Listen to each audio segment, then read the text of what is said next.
All right, so we got an article from last Valentine's Day.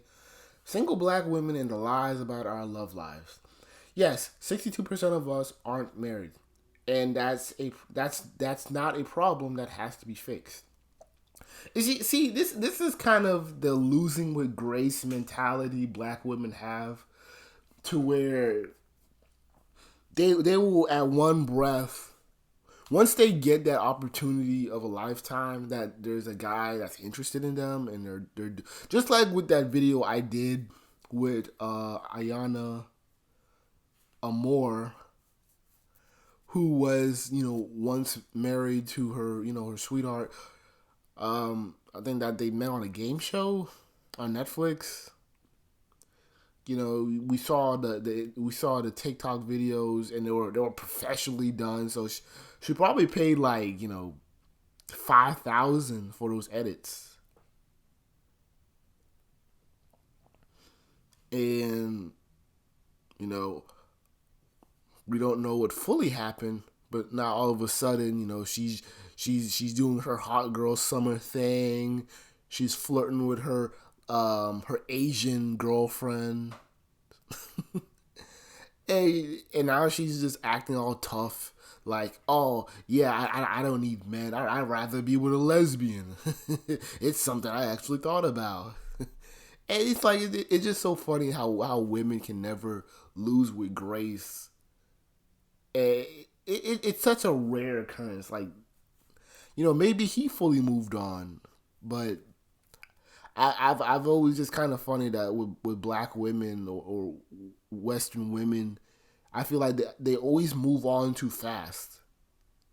It's just kind of crazy how they can literally drop you like a bad habit.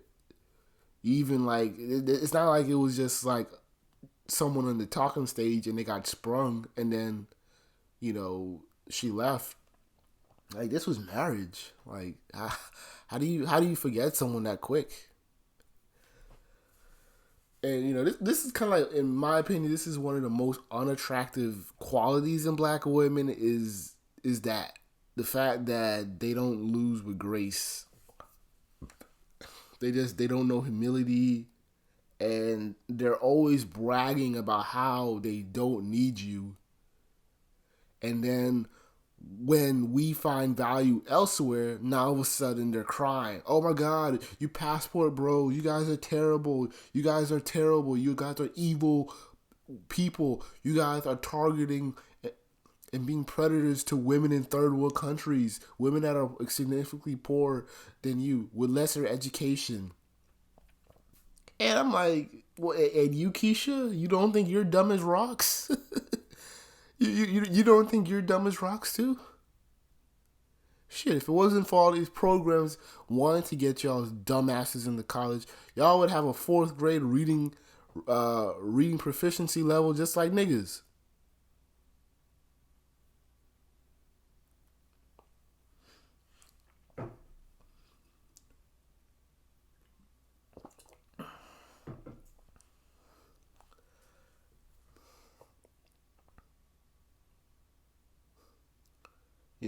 You don't think that you're a charity case? Of course, black women are a charity case in dating because 9 times out of 10 you're broke, or you don't want to spend your money, or you don't have any money. We always gotta play rescue with you. We always gotta take you out the hood. We always gotta do all of this shit. Dating you, marrying black women isn't an easy feat. Y'all are worse than the foreign women when it comes to the cons and the baggage. For the brothers that want to go to third world countries, it may be just by choice. Like, hey man, like I don't want to deal with a woman who's trying to compete and get a life similar to Gorilla or any of these goofy influencers. If a brother just wants something simple, live in a house by a river and where there's no electricity, I'm not gonna shame him for that. It's a bigger life than trying to entertain the whole goddamn world and collecting followers and trying to prove that I'm better than the next bitch next to me. Y'all will literally die from starvation eventually, from all the attention. When brothers leave y'all, there won't be nobody left, and we'll soon see y'all scrapping for retarded men and niggas in wheelchairs and all that shit. I said, when we're gone, man, we're gonna be gone. Come on.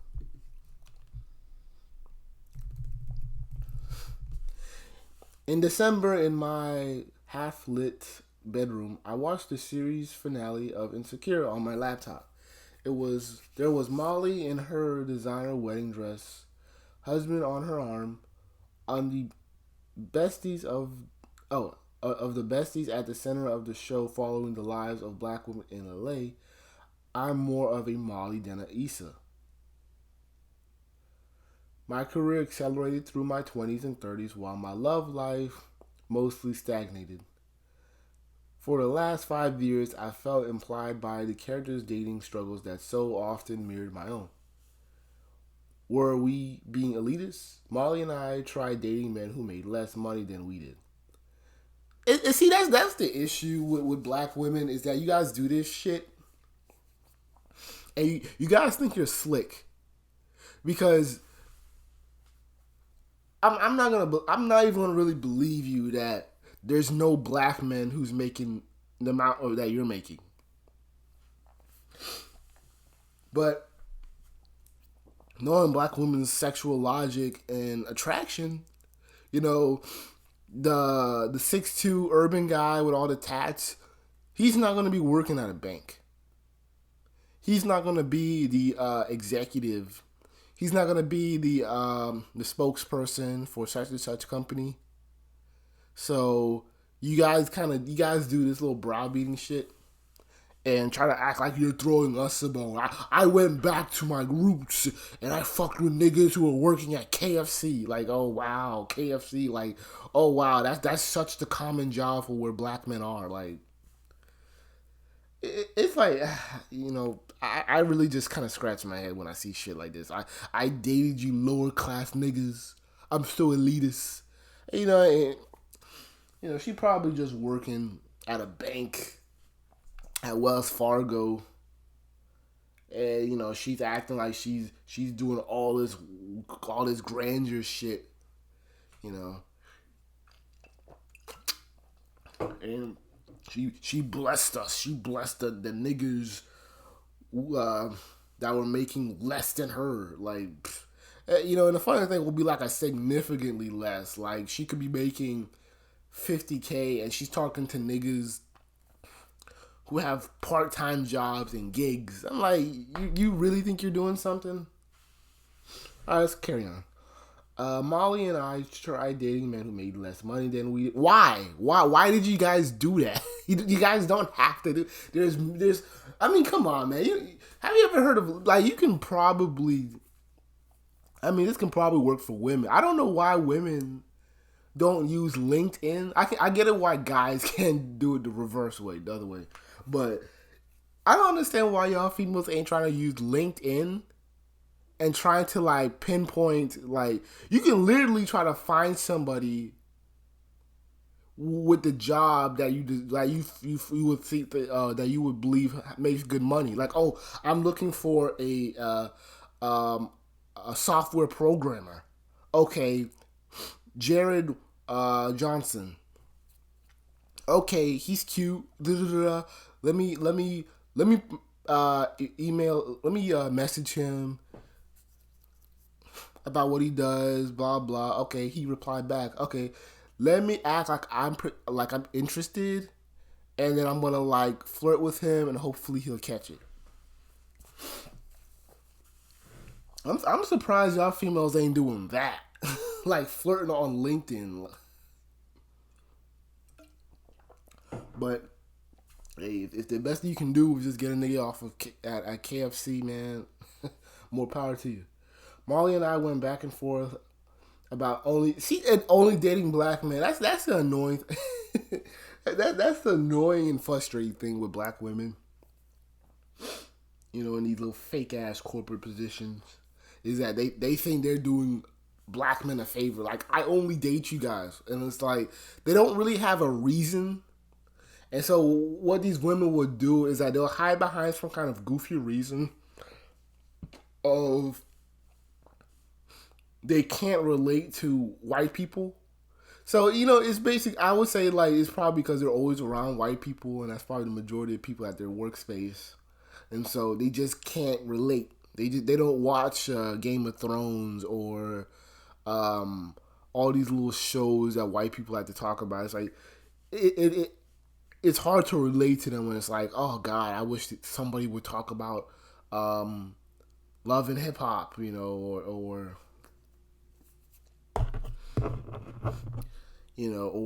the NFL games or something, or college homecomings, like HBCU homecomings, like the topics can be really dry.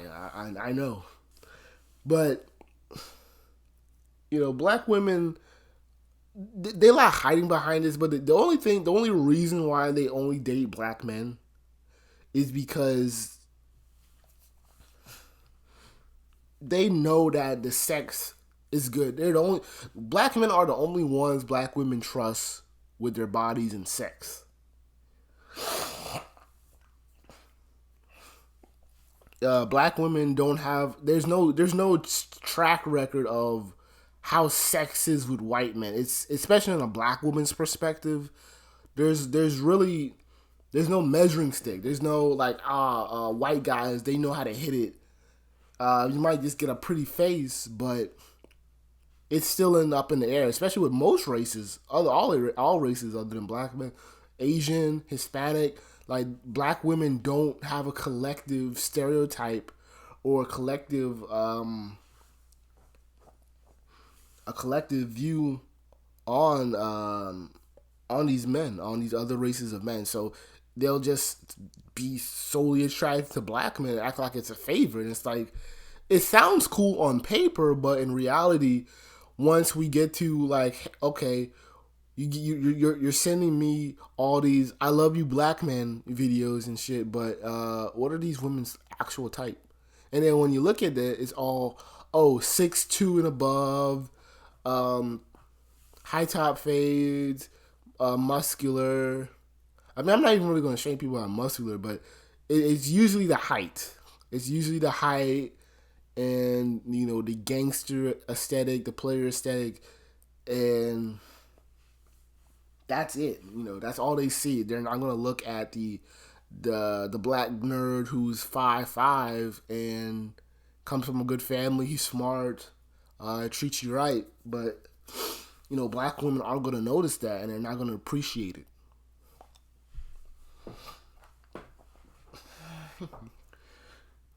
Did we need to work on ourselves? Molly and I went to therapy. For Molly, it was the last of these that made her relationship ready when a suitable partner, an actual partner at her law firm, arrived. See, I told you. So she literally had to go see a therapist to actually like the guy that probably been liking her for months at her own job. But she's too busy chasing the thug. She's too busy chasing the the Pookie and Ray Ray in Southside Chicago, and she couldn't even look at her own uptown brothers who went to the same school as her, had the same interest as her, and refused to date on level. Does this sound familiar with all my complaints about black bitches talking about black nerds need to date on level? We're not the ones running away from y'all, though. So, yeah, how come you couldn't date on level? How come you couldn't date your type? Huh? You over here dating these lower level niggas and you mad that they can't commit. You probably over there wasting your time trying to convince them to commit to you.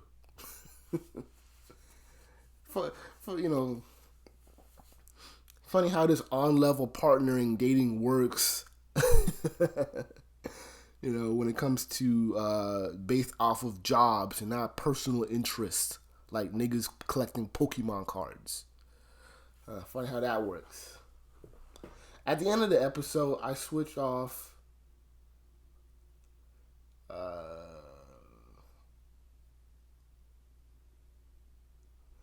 At the end of the episode, I switch off my lamp, close my laptop, shoved it to the side of the bed with the mess of books. I'm always in the middle of reading. In the quiet of the night, I wonder when my reality would. My nose is stuffy, so I'm like trying to read.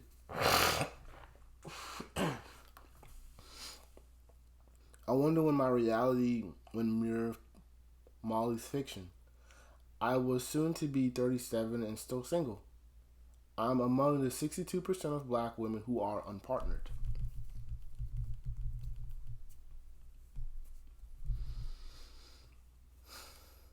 But the wistfulness of a husband looks different in the light of day rather than a constant companion. It's a fleeting feeling like other unmet desires. I want long term financial security. I want to travel more. I want to own a home, an absence that can be acknowledged without jeopardizing my day to day satisfaction. Manal, you know what I'm trying to say. About a life that thus far unlived doesn't displace the joy found in the life I constantly lead.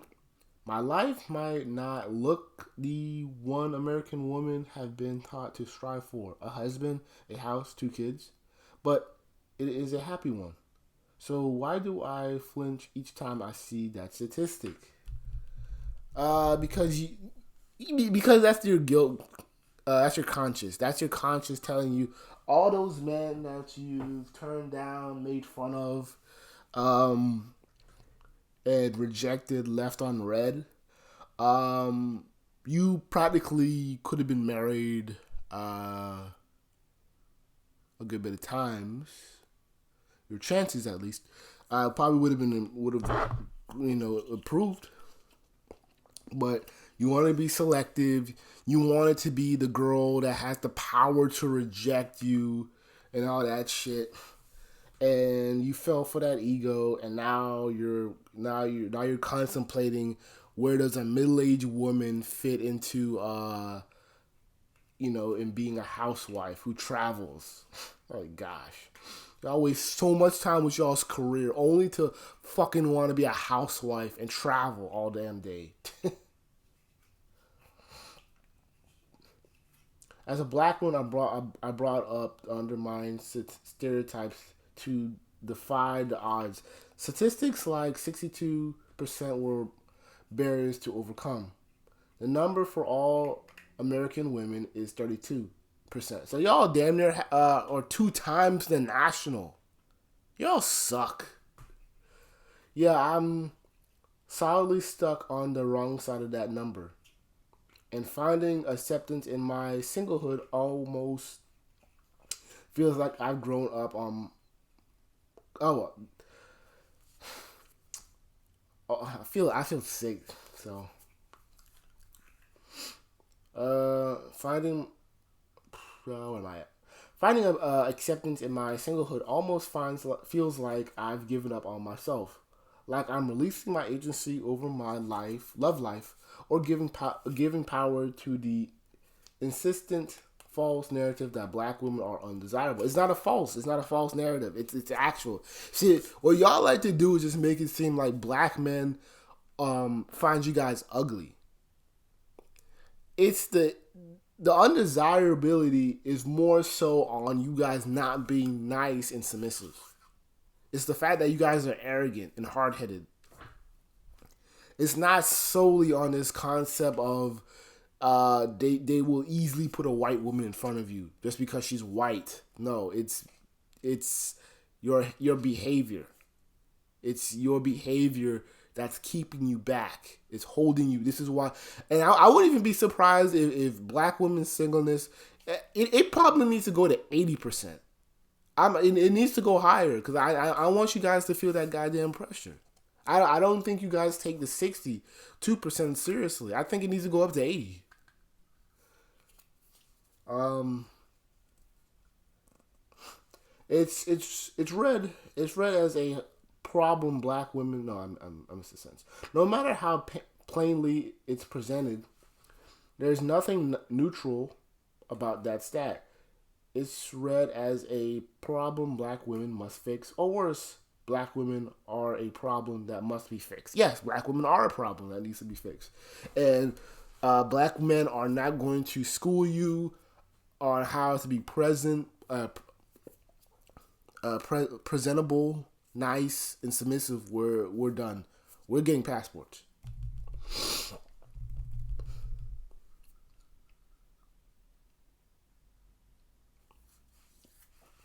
The pandemic has only deepened my ambivalence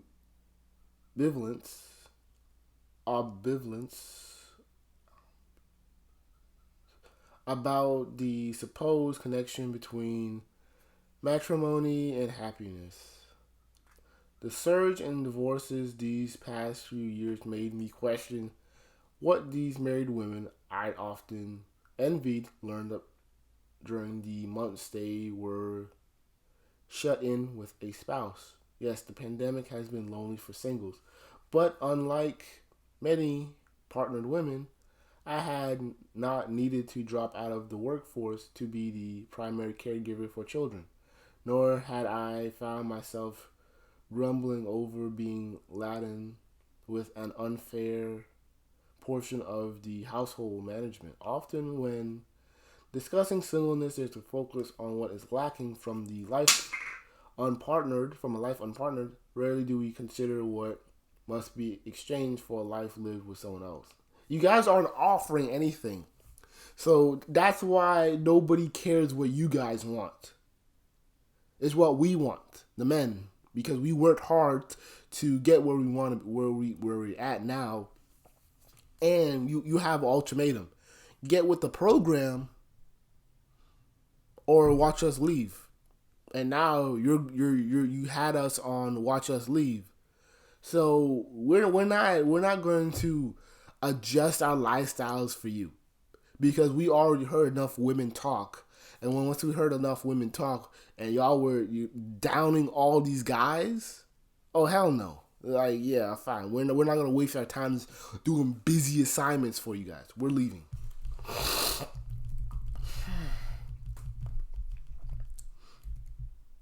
Oh, this is a long ass article. How long is this shit? I'm gonna pause it because I really have to do something about this nose. All right, I'm back. I feel a little better. So, in a recent essay for the New York Times, Caitlin Greenidge asked, "What does marriage ask us to give up?" Greenidge tells me over the phone that the black women in her life do not share in the panic that is coming from the larger culture about our singleness. It would be a source of pain, but it's also a source of power. It's a place to do the things that you are actually want to do when nobody's looking, or people are assuming you're not able to do them. Greenidge believes one of the reasons these panic narratives exist is because black women's singleness is viewed as a threat. If you're able to make a life like that, then maybe other lives are possible. Here's the issue. We can see both. We've seen Asian people be professional and have a marriage. We've seen white people be professional and have a marriage. Latinos, same thing. What are single black women doing, single, that they can't do when they're married? They would like to say, "Oh, it's the kids." Why can't you just do all you need to do now before you have the kids when you're married? There's nothing that black women are doing single that they can't do when they're married. And I'm not talking about things like flirting and all that shit. I'm talking about like places to go, things to do. This is this narrative that black women sell each other into believing that marriage is this sex prison to where all they have to do is just sit in the house, raise kids, and open their legs when their husband tells them to do. And then when you hear them talk again, this is exactly what they want to do. Because now you have all these professional women who don't even want to work anymore. Oh, they want to get maternal leave and shit, but they can't do it because no one's trying to fuck them.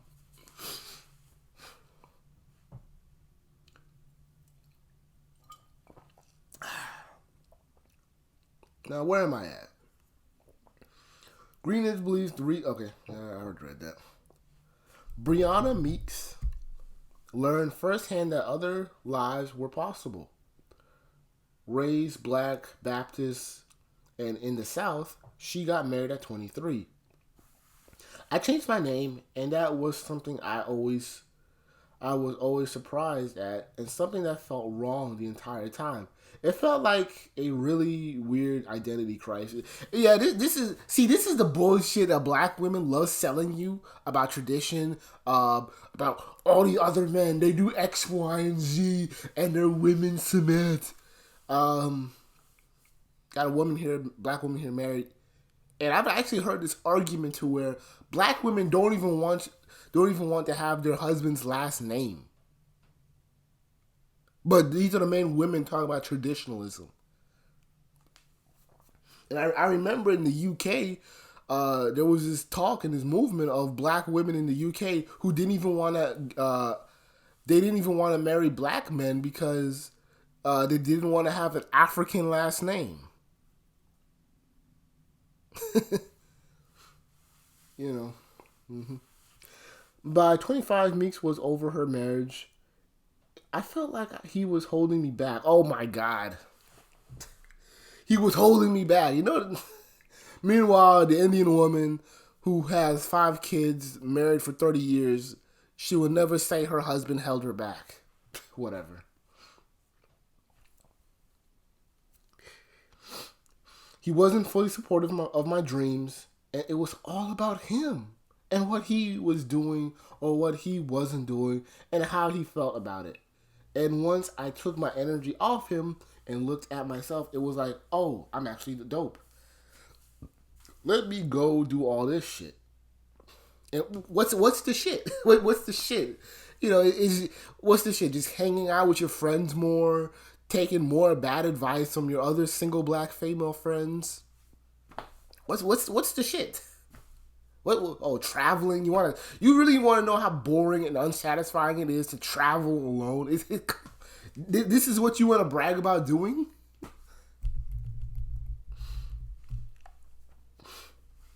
Now 31, Meek says that once she became single, the whole world opened up because her dreams were no longer secondary. What were the dreams? You notice how they're never going to be specific about what the dreams were. It's just this narrative that these married niggas, they just holding Black women down and they will never let them be professional and they're insecure about their women making more money than them. Like, shut the fuck up. What are your dreams? What are you trying to do? Like, jeez. Can't even name anything, but you're so worried and perplexed about your husband's, standards and shit. 31, Meek says that once she became single, the whole world opened up because her dreams were no longer secondary. Being single isn't the worst thing that could happen to you. Which is another thing we've been led to believe. And that's your worst case scenario. But you don't bring the same logic and these same talking points to other races of women who you know will laugh in your face. And it is not. Don't discount what you have achieved. I have a master's degree. Yeah, we know. I wonder how I knew that before she even told us that. It's always these master degree and ass bitches, man. I swear. I have my own apartment. Oh, I thought you wanted a home. I have my own apartment. I've doubled my salary. And that's not to say I don't want children or a partnership sometime down the road, but it's gotten to be right. People make it seem like our standards are too high, which kind of leads to the idea that you just settle because it's better to settle than to be alone. But something. Let me tell you something. It is not. You were just married, weren't you? At 25, like that's a blessing. Like damn, you had it good. Why would you throw it away to live alone? You didn't say anything about your husband being abusive. You didn't say anything about what he did to hold you back. You just bragged about how you just doubled your income, but you live in an apartment.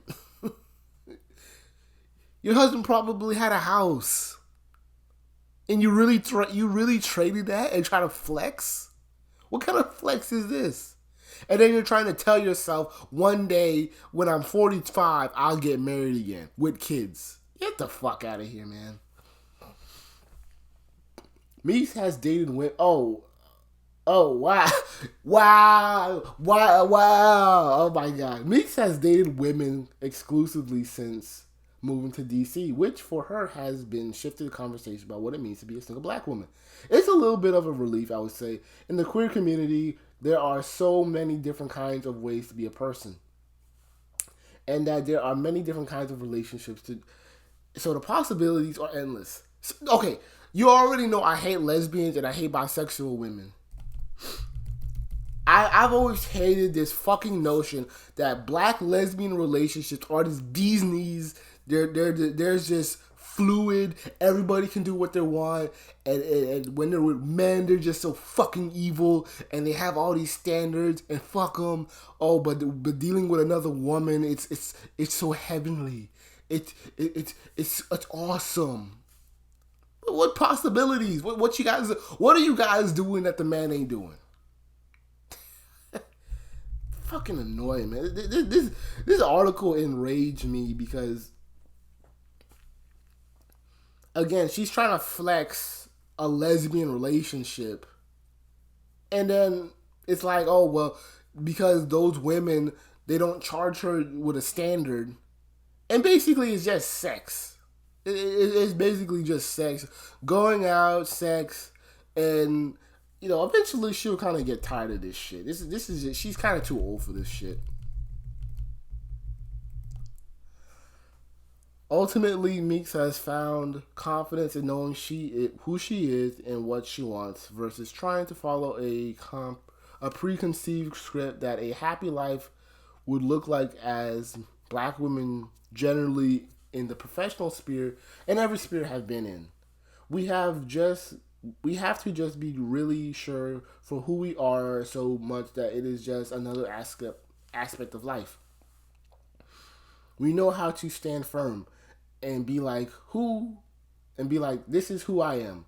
And it has to be that because people are like,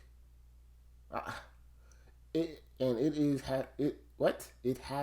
has to be that because people are like, are you going to get married? Are you going to do this? Are you going to do that? And I've finally gotten to place where gotten to she forgot something. And I've finally gotten to a place where I can say I don't know. I don't know. I don't know what life is going to do. I'm here for the ride. Meeks told me that if she gets to her mid-30s and is still in partner, she's going to take on solo parenting. The nuclear family is another scripture. I'm done. I'm done with this bullshit. I'm fucking done. Let me see if I can send this to Dr. Tia-Son Johnson. This is crazy.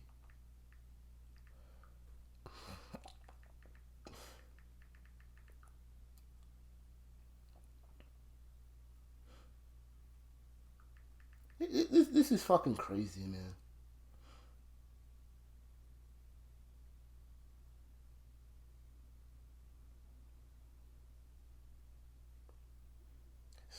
It's fucking crazy that. But hey, with that risk, you can't go to a man and say, hey, you can't call up a dude and say, hey, we need to get you. They'll probably pull it. They'll probably pull it. I wouldn't even be fucking surprised if they pulled it. What the hell is the name of this damn article?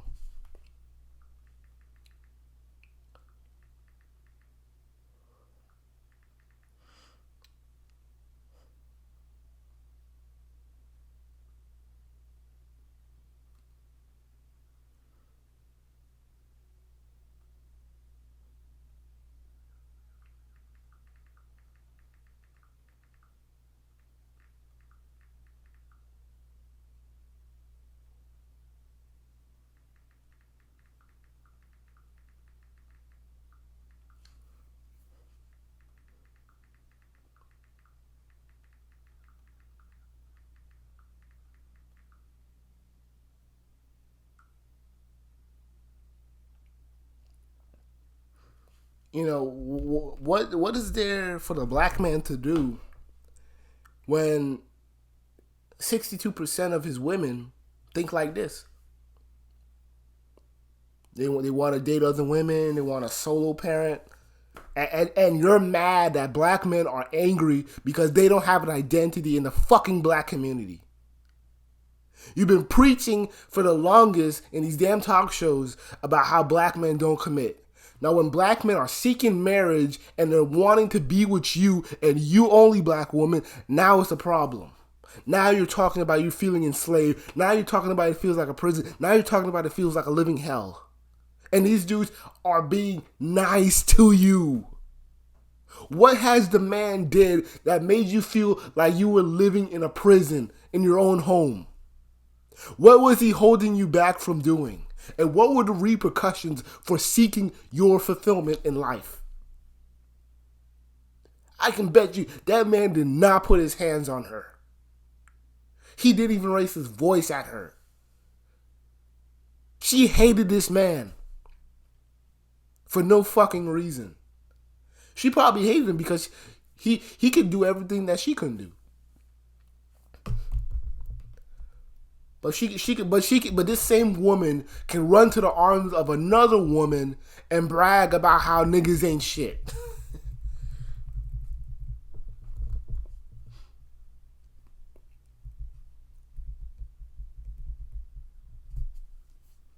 And now you're talking about a 2-parent household is a white man's script. Get the fuck out of here.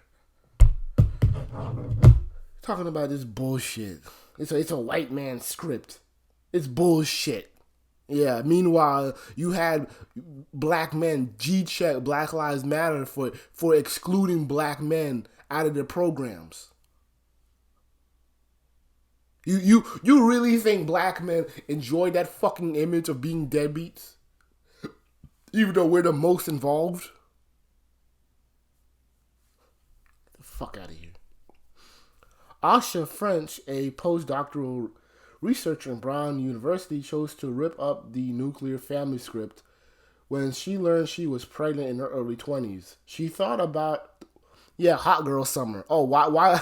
I wonder why she threw up the script, why she tore it up. Because she failed.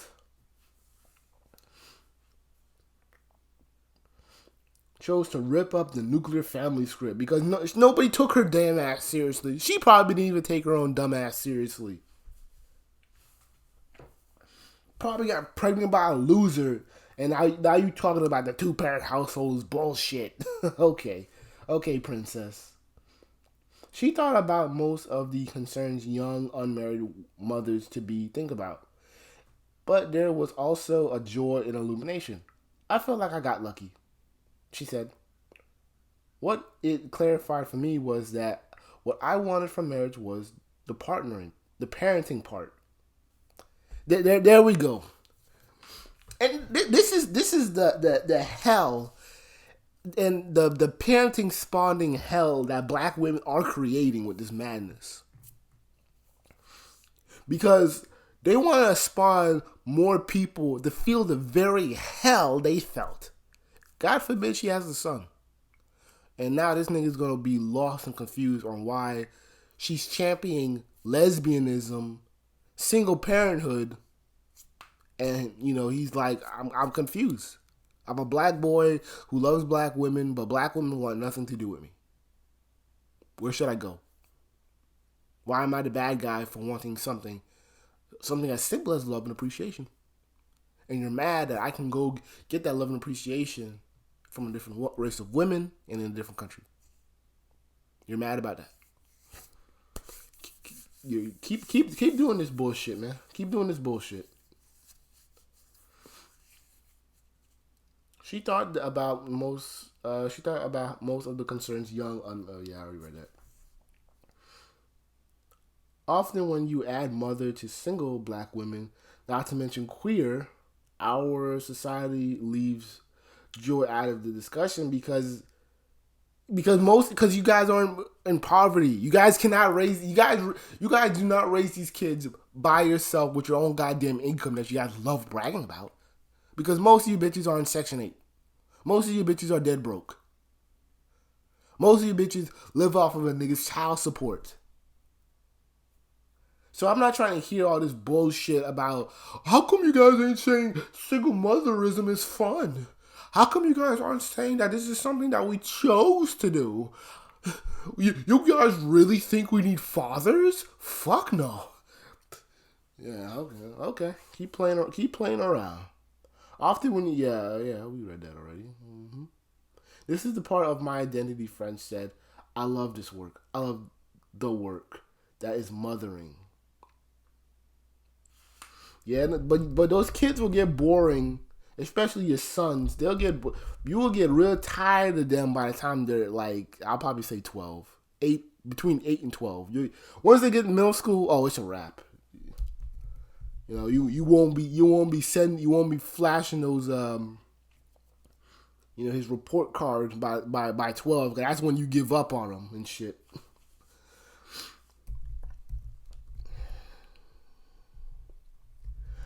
French credits writers Alyssa Pauline Gumps with showing her how a black mother can be revolutionary. Kathy J. Cohen for showing her how queerness subverts America's racial narrative about the acceptable way to have kids. Although she feels ideologically empowered, French said, particularly, man, it's hard to fucking. I really have a cold.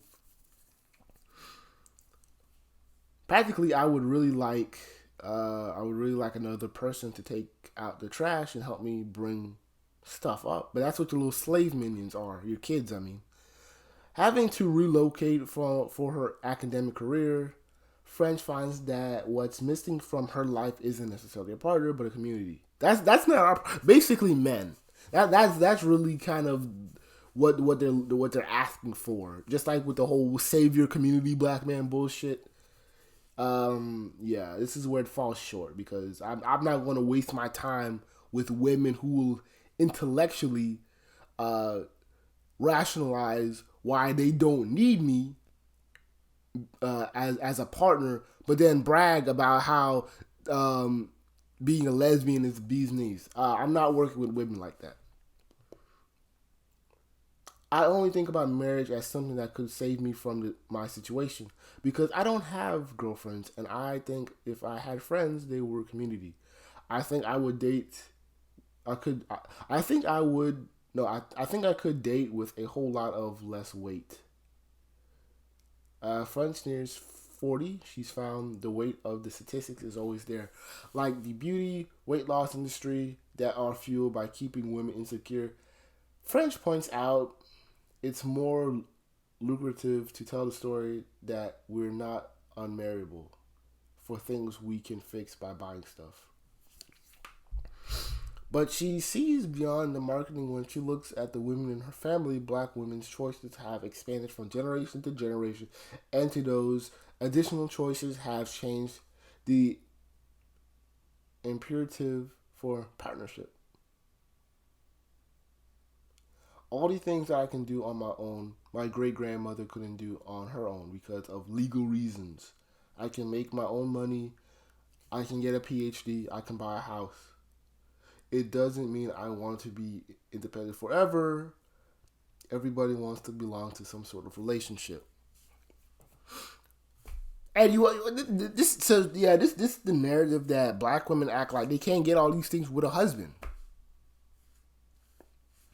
Go ahead, buy the house. You'll just live alone. There ain't gonna be nobody there.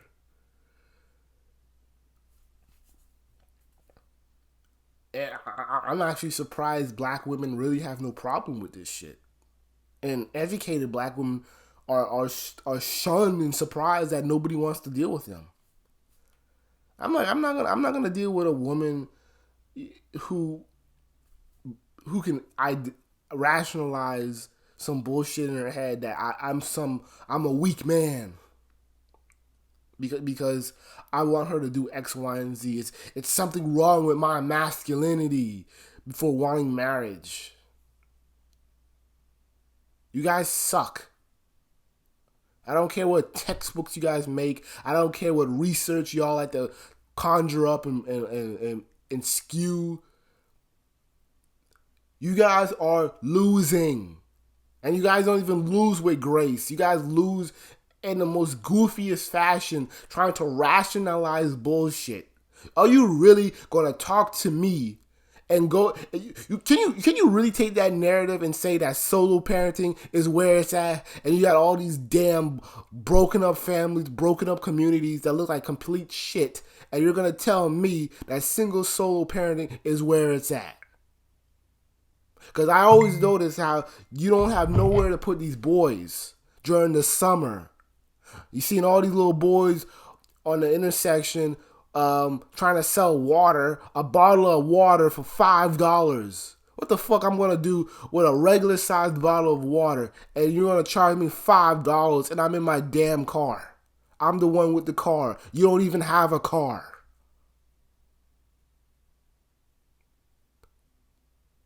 That's how dumb your boys are being raised to do, or being raised to be. Selling water for $5. Can't even do simple math or create a business plan that would make it even freaking sense. Don't even understand supply and demand.